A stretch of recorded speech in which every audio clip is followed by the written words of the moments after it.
Welcome to my channel. I am Tarun from Government Polytechnic Alapur Badayu. In this video lecture, I will discuss about the polarization method, means how to achieve polarized light from the simple light. means साधारण प्रकाश को ध्रुवित प्रकाश में कैसे बदलते हैं, कौन कौन सी technique है, booster ने कौन सा नियम दिया, बूस्टर एंगल से आप क्या समझते हैं, और इंटेंसिटी अलग अलग पोलराइड जब आप यूज करते हैं दो तो उसकी इंटेंसिटी कैसे चेंज होती है, मेल्स का जो नियम था उसके बारे में हम स्टडी करेंगे। तो चलिए सबसे पहले हम ये देखते हैं कि ध्रुवित प्रकाश कैसे प्राप्त किया जाता है। अगर आपके पास कोई साधारण लाइट हो उसको ध्रुवित प्रकाश में कैसे बदलते हैं, चलिए देखिए पोलराइजेशन की जो टेक्निक है उससे पहले हम एक एग्जांपल और डिस्कस कर लेते हैं, तभी आप लोगों को समझ आएगा आसानी से कि जो पोलराइजेशन है, जो अध्रुवित प्रकाश है, उसको ध्रुवित प्रकाश में कैसे चेंज करते हैं। तो आप इस डायग्राम को देखिए, ये एक डायग्राम में एक रस्सी है जिसको हाथ से पकड़ा हुआ है, यहाँ से इसको फिक्स किया हुआ है। तो लकड़ी का एक फ्रेम है, इतना स्पेस इसके अंदर खाली है। तो जब आप रस्सी को अप एंड डाउन मोशन में गति कराते हैं, जब ट्रांसवर्स वेव आगे मूव करती है, तो फ्रेम का होना या ना होना कोई फर्क नहीं पड़ता है। रीजन कि जितना भी आयाम ऊपर जितना आयाम नीचे जाएगा, जो मूवमेंट होगा वहाँ तक जो फ्रेम है उसमें कट लगा हुआ है, इसलिए मोशन में कोई प्रॉब्लम नहीं होगी। बट इसका अगर हम अपोजिट देखते हैं, या तो आप अपने हाथ को उल्टा कर लीजिए, 90 डिग्री पर चेंज कर लीजिए, या फ्रेम को रोटेट कर लीजिए। दो ऑप्शन आपके पास है। आपने किसी भी एक ऑप्शन को अगर आपने सेलेक्ट किया तो जो लाइट यहाँ से निकलेगी, वो जो रस्सी होगी वो सीधी निकलेगी, उसके अंदर ऐसे मोशन पॉसिबल नहीं होगा। क्यों ऐसा नहीं होगा, आप दोबारा से समझ लीजिए कि अगर ये पेन है और ये गैप बना हुआ है, तो मैं इस पेन को अप एंड डाउन तो मोशन ले सकता हूँ, मूवमेंट हो जाएगा इजीली, क्योंकि जितना मैं ऊपर जा रहा हूँ, जितना नीचे जा रहा हूँ, तो उतना स्पेस मेरे पास है। बट अगर मैं चाहूँ कि इस पेन को इस टाइप से मोशन में लेके आऊँ, ऐसे और ऐसे, तो ये उंगली से इधर इधर नहीं जा सकता, इसको सीधा ही रहना होगा। तो सेम एग्जाम्पल यहाँ पर भी है, और यही एग्जाम्पल जो पोलराइजेशन का कॉन्सेप्ट है, जो समझने का है ध्रुवित प्रकाश को ध्रुवित प्रकाश में, ये एक फंडामेंटल या बेसिक एग्जाम्पल आप कह सकते हैं। तो इसी एग्जाम्पल की हेल्प से हम लोग बाकी जितने भी एग्जाम्पल्स होंगे उसको डिस्कस करते हैं। तो सबसे पहले हम लोग देखते हैं कौन कौन सी टेक्निक है जिससे आप अध्रुवित प्रकाश को ध्रुवित प्रकाश में बदल सकते हैं। मीन्स अनपोलराइज लाइट को पोलराइज लाइट में कैसे बदलते हैं। तो 4 टेक्निक वैसे यहाँ पे लिखी हुई हैं, बस आपको क्या करना है, 2 ही टेक्निक यहाँ पे हम लोग स्टडी करनी, क्योंकि हमारे यहाँ कोर्स में सिर्फ 2 ही टेक्निक है। कौन कौन सी? ट्रांसमिशन से होगी। ट्रांसमिशन में जब लाइट हम इंसिडेंट करते हैं तो क्रिस्टल यूज करते हैं, टूरमैलिन क्रिस्टल है, क्रिस्टल पर जब लाइट इंसिडेंट होगी तो उस केस में होगा। और जो दूसरा हम डिस्कस करेंगे वो रिफ्लेक्शन से करेंगे। तो 2 ही कंडीशन में हम क्या करेंगे, 2 ही मेथड्स यहाँ पे डिस्कस करेंगे, रिफ्लेक्शन वाला और ट्रांसमिशन का। तो सबसे पहले हम लोग ट्रांसमिशन में देते हैं। ट्रांसमिशन में क्या होता है, आप देखिएगा, ये एक क्रिस्टल है, पोलराइजर बोल सकते हैं, ये टूरमैलिन क्रिस्टल है। ये साधारण प्रकाश है, ऑर्डिनरी लाइट है। ऑर्डिनरी लाइट में क्या होगा कि जो वाइब्रेशन है वो सभी टाइप के होंगे, लंबवत भी होंगे, डॉट भी होंगे, और लाइन वाले भी होंगे, एरो लाइन वाले के दोनों लाइन साथ होंगी। तो ये जो टूरमैलिन क्रिस्टल है, जो पी बना हुआ है, इस पे ये लाइट इंसिडेंट होगी। तो मैंने आपसे सेम कहा कि ये जो टूरमैलिन क्रिस्टल है, ये क्या करेगा कि सिर्फ उसी लाइट को अलाउ करेगा जो along the line, perpendicular to line होगी। मैंने आपसे एग्जांपल दिया ना, रस्सी के एग्जांपल में कौन सी लाइन, रस्सी सिर्फ अगर अप एंड डाउन मोशन में तो ही तो वो आगे जाएगी, अगर परपेंडिकुलर हो जाए या समानांतर कंडीशन में आएगी तो उसको वो रिजेक्ट कर सकता है, जो लकड़ी का जो फ्रेम बना हुआ था। तो यहाँ पर क्या होगा, सिर्फ और सिर्फ ये जो लाइन बनी हुई है, इसी टाइप की लाइट कैसी होगी, इस क्रिस्टल से बाहर आएगी। क्योंकि आप ये समझ लीजिए यहाँ पर एक गैप बना हुआ है, आप यहाँ भी समझ सकते हैं, इस गैप से सिर्फ क्या होगा, लंबी लंबी लाइन यहाँ निकल सकती है और कुछ नहीं निकल पाएगा। अब ये कैसे माने, क्योंकि ये गैप तो मैंने आपको बता दिया। आप कैसे समझे कि ये गैप बना हुआ है या नहीं बना हुआ, तो फिर आपको एक एनालाइजर लाना पड़ेगा। एनालाइजर मीन्स जो एनालाइज करता है, देखता है, चीज़ों को समझता है। और ये एनालाइजर बताएगा कि इस क्रिस्टल से जो लाइट निकलती है कि वो सिर्फ ऐसे ही निकलेगी, जो तरंग संचरण के जो डायरेक्शन होगी वो उसके क्रॉस लाइन बनी होगी। तो मैं पहले एज्यूम कर लेता हूँ कि यहाँ पर भी एक कट ऐसे बना होगा, ये दिख नहीं रहा, हम मान लेते हैं, आपको आसानी से समझ आ जाएगा। अब ये वाला एरो जब इस पे इंसिडेंट होगा तो एज इट इज निकल जाएगा, इसका होना या ना होना कोई फर्क नहीं पड़ेगा। तो जो लाइट होगी वो मैक्सिमम इंटेंसिटी आपको मिलेगी, मैक्सिमम बहुत अच्छे से आपको दिखाई देगी, क्योंकि सारे एरो इसके अंदर आ जाएंगे। अब आप दूसरा एग्जांपल देखिएगा, दूसरा एग्जांपल सेम है। अब क्या किया, इस क्रिस्टल को 90 डिग्री पे क्या किया आपने, रोटेट कर दिया। तो कट तो अभी भी यहां पर था। अब ये कट तो 90 डिग्री पर है। अब ये कट ऐसे है, आप ये देखेगा कि ये कट इस टाइप से बना हुआ है। अब मैं पेन को मूवमेंट कराना चाहता हूं वैसे, तो कोई मूवमेंट नहीं होगा। तो मूवमेंट नहीं होगा तो मीन्स लाइट इधर से क्या नहीं होगी, पास नहीं होगी। और लाइट अगर पास नहीं होगी तो क्या लिखा हुआ है, नो लाइट। तो अगर इसमें ऐसा फ्रेम नहीं बना होता और आप इसको रोटेट करा देते, सोचिए, तो फिर कोई फर्क नहीं पड़ता।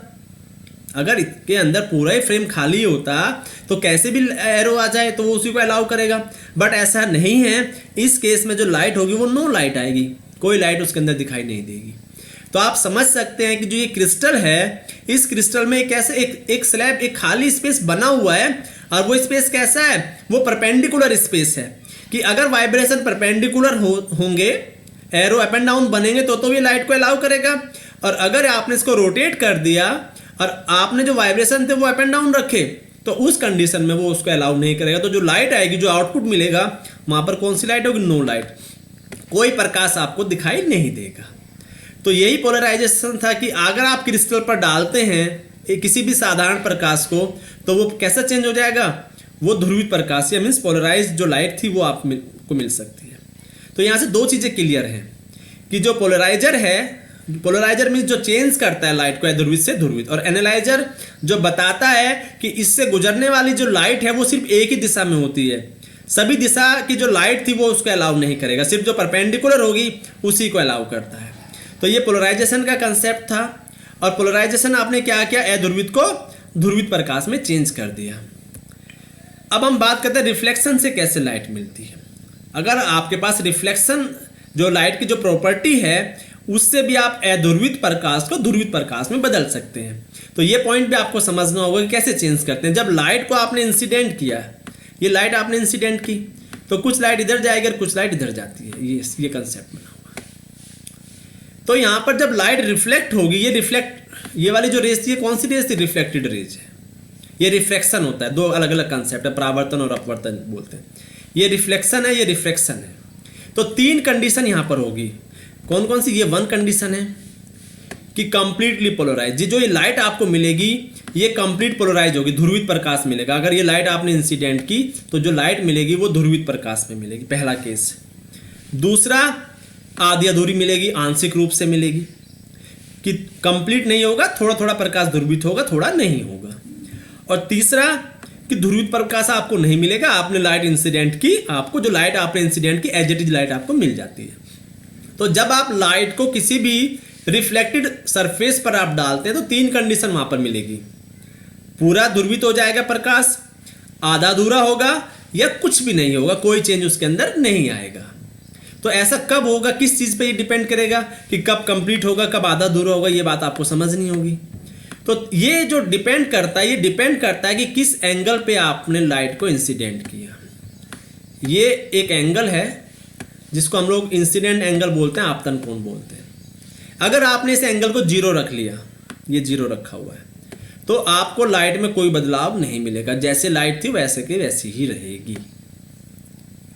और इस जीरो से अलग आपने किसी लाइट, बहुत सारे एंगल होंगे, उस एंगल पर आप डालते हैं तो some degree of polarization means आधा अधूरा आपका पोलराइजेशन मिल सकता है, पार्शियली पोलराइज हो सकता है, आंशिक रूप से आपको ध्रुवित प्रकाश मिल सकता है।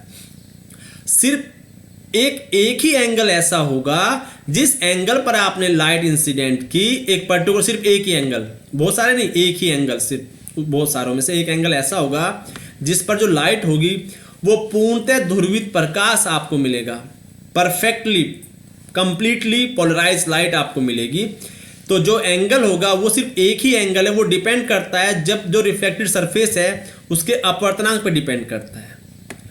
और बूस्टर एक साइंटिस्ट थे जिन्होंने क्या किया, एक नियम दिया और उन्होंने बताया कि सिर्फ एक ही एंगल ऐसा है जिस एंगल पर जो लाइट होती है वो कंप्लीटली पोलराइज होती है, और उस एंगल का उन्होंने नाम दिया बूस्टर एंगल। और जिस नियम के तहत इसने बताया कि अगर आप कोई भी लाइट, कोई भी है ध्रुवित प्रकाश बूस्टर एंगल पर इंसिडेंट करते हैं, तो वो जो नियम होगा उसी को हम लोग बूस्टर लॉ बोलते हैं, बूस्टर का नियम बोलते हैं। और इन्होंने अपवर्तनांक और बूस्टर जो एंगल था उसके बीच एक रिलेशन बताया जिसको बूस्टर का नियम जाना जाता है।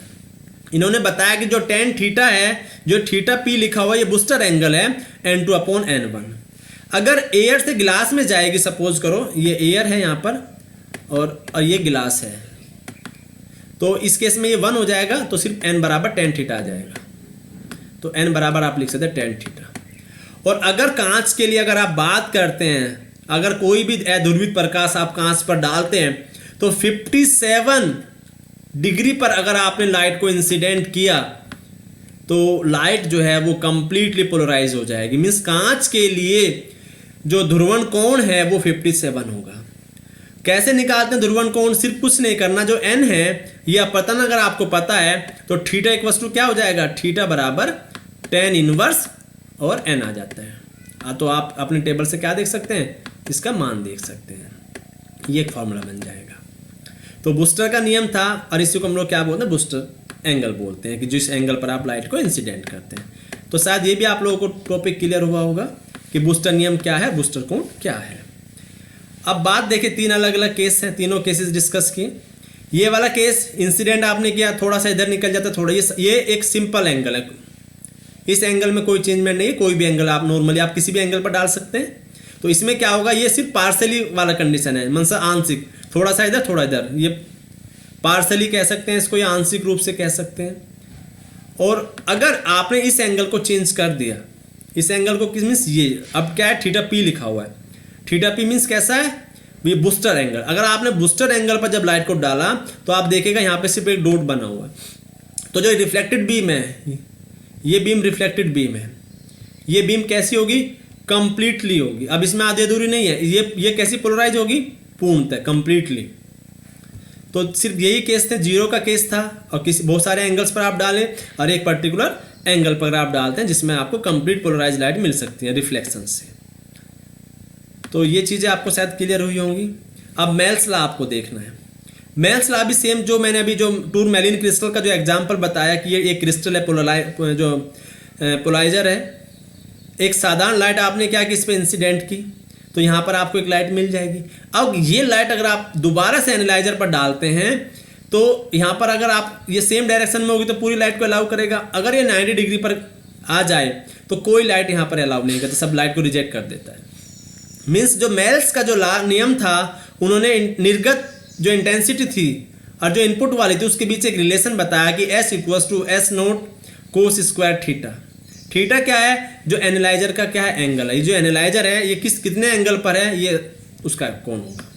मीन्स अगर ये समानांतर है एक दूसरे के, मीन्स ये भी समानांतर है, ये भी समानांतर है, मीन्स इस केस में क्या होगा, थीटा 0। तो जितने भी एरो आएंगे तो वो सबके सब एज इट इज निकल जाएंगे। और अगर थीटा आप 90 कर लें, थीटा 90 का मीन्स क्या होगा कि जो एनालाइजर है ये तो ऐसे ही रहेगा, एनालाइजर कैसे हो जाएगा, ऐसे हो जाएगा। तो इस केस में नो लाइट आएगी। तो नो लाइट मीन्स जब ये मैं कोस 90 करूँगा तो क्या हो जाएगा, 0 हो जाएगा सब कुछ, एस हमारा 0 आएगा। तो निर्गत प्रकाश क्या होगा, 0 हो जाएगा। तो यही मेल्स का एक नियम था जिसने इंटेंसिटी को, जो एनालाइजर से जो निकलने वाली जो इंटेंसिटी है वो एनालाइजर के एंगल पर डिपेंड करती है।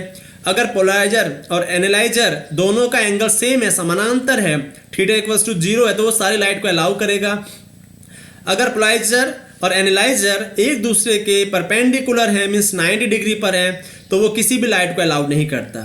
तो 90 डिग्री का जो एग्जाम्पल था ये हम लोगों ने बहुत बार डिस्कस कर चुके हैं कि जब आपका एक ऐसा हो, ये ऐसा हो, ये समानांतर कंडीशन है, और एक ऐसा हो, एक ऐसा हो, अब क्या होगा, ये एक दूसरे के परपेंडिकुलर है, अब ये लाइट को अलाउ नहीं करेगा। तो यही मेल्स ने आप समझाया कि इंटेंसिटी एंगल से कैसे कंट्रोल होती है। 3 अलग अलग एग्जाम्पल आप देखिए, 2 समानांतर तो सारी लाइट को अलाउ करेगा।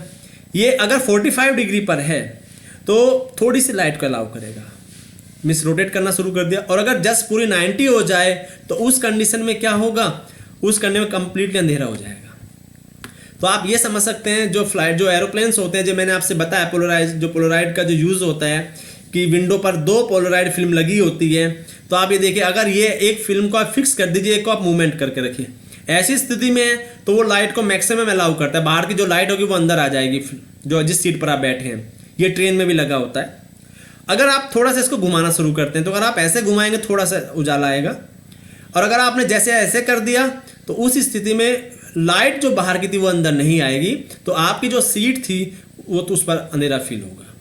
तो ये पोलराइड का जो यूज़ होता था वहाँ पर भी ये एंगल कॉम्बिनेशन बने होते थे। तो शायद आप लोगों को समझ आया होगा कि जो पोलराइड होता है वो कैसे हम लोग उसको यूज़ कर सकते हैं डेली लाइफ में भी। Thank you for watching this video. अगर आप लोगों को ये वीडियो पसंद आया होगा तो मेरे चैनल को लाइक, शेयर और सब्सक्राइब करिए।